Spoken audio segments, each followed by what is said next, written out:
ඉතින් ඔය යනවා. ඉතින් අක්කර බස් ගාලා ගියොත්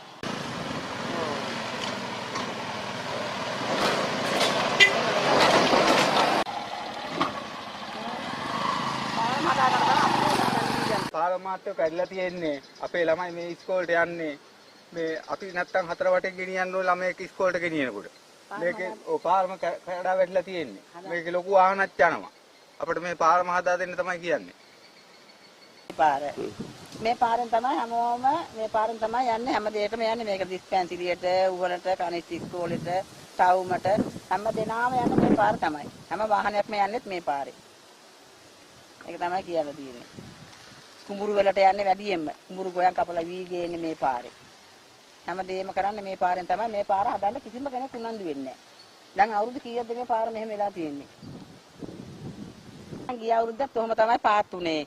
ඉතින් මේ අවුරුද්ද යනකම්වත් කිසිම කෙනෙක් ඕක බලන්න ආවේ නැහැ. බලන්නෙත් නැහැ, හදන්න හොයන්නෙත් නැහැ. මිනිහෙක් කවුරු හරි මරණකම් ඉතින් ඉන්නේ ඕක හදන්න.